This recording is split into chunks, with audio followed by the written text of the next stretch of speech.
Bonjour, bienvenue en ce message lumière de la famille Myriam. Aujourd'hui, le mois de février est déjà entamé et nous sommes dans l'évangile de Saint Marc. En ce temps-là, Jésus appela les 12. Alors il commença à les envoyer en mission deux par deux. Il leur donnait autorité sur les esprits impurs et il leur prescrivit de ne rien prendre pour la route, mais seulement un bâton, pas de pain, pas de sac, pas de pièces de monnaie dans leur ceinture. Mettez des sandales, ne prenez pas de tunique de rechange. Il leur disait encore, quand vous avez trouvé l'hospitalité dans une maison, restez-y jusqu'à votre départ. Si dans une localité on refuse de vous accueillir et de vous écouter, partez et secouez la poussière de vos pieds. Ce sera pour eux un témoignage.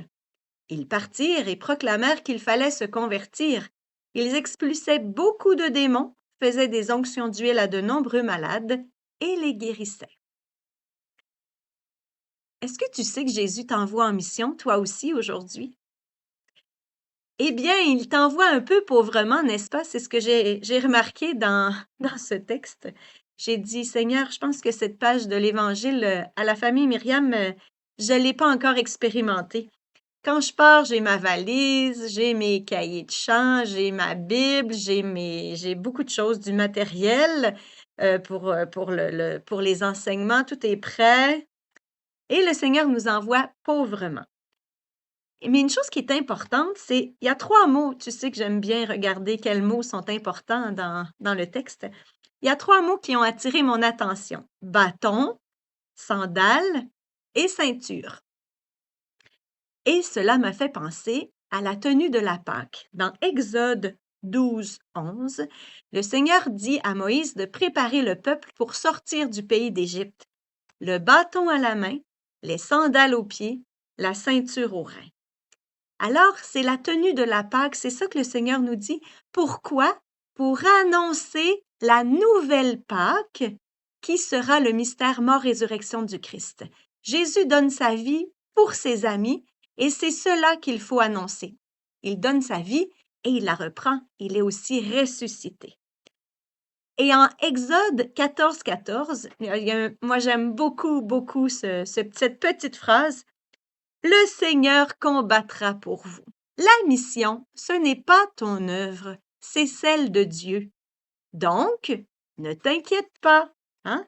Cette œuvre, c'est lui-même qui est venu l'accomplir. Hein? On a vu qu'il y a eu la première Pâque, la sortie d'Égypte.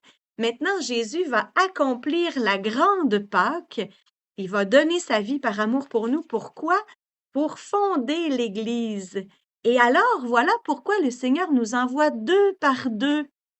Deux du même esprit, nous disait sœur Jeanne.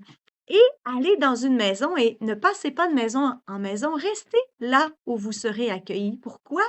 Bien pour faire famille, église, communion avec ceux qui nous accueillent. Ah, vous pourrez bien dire, ah, Sophie, c'est toi, là. À Myriam, vous le faites, là, quand vous allez à Paris, vous êtes accueillis chez des amis. Quand vous allez à Varsovie, vous allez chez des amis. Quand vous allez à Lyon, en Suisse, en Alsace, vous êtes accueillis chez des amis. Hein, c'est facile. Mais il y a quelque chose de plus là-dedans.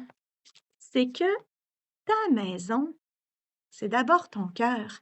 Et ta maison, c'est supposé d'être un lieu de prière. Hein? Une église, c'est un endroit où on rencontre Dieu. Ta maison doit d'abord être le lieu où tu rencontres le Seigneur, où tu annonces l'Évangile, ben, premièrement par ta prière, parce que la prière est toujours missionnaire, mais aussi auprès des miens, même si, naturellement, nous le savons, nous ne sommes pas, nous ne sommes pas prophètes dans notre pays. Mais c'est pas grave. Semons. C'est ça que le Seigneur nous attend. Ta douceur, ton sourire, tes actes d'humilité, ton service, tout cela fait de toi un missionnaire. Que ta maison soit modeste, hein, je peux pas accueillir beaucoup de monde chez nous, ma maison est petite, j'ai pas de place, j'ai ceci, il y a cela. Ou bien si j'ai peut-être une grande maison très chic et je ne peux pas, j'ai peur que tout soit sali.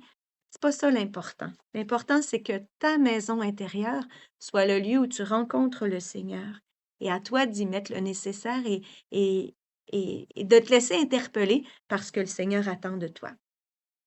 Ensuite, les missionnaires, qu'est-ce qu'ils faisaient? Ils faisaient des onctions d'huile à de nombreux malades et les guérissaient. Alors, je pense que ça nous invite à accueillir, à fréquenter les sacrements, à ne pas avoir peur d'aller au sacrement du pardon, de demander le sacrement du malade, si on est malade ou si on connaît des personnes qui le sont, hein. Osons demander et c'est comme ça aussi qu'on sera missionnaire, hein, en parlant à quelqu'un: «Tu as peut-être besoin du sacrement des malades, viens aller à je vais aller à la messe avec toi». C'est tellement simple. On n'a pas besoin de penser qu'il faut faire comme les apôtres, mais savoir quel apôtre le Seigneur veut que je sois. Il veut que je devienne un signe de l'amour de Dieu auprès des miens. Tu es prêt pour la mission? Je te souhaite une belle journée. Au revoir et à demain.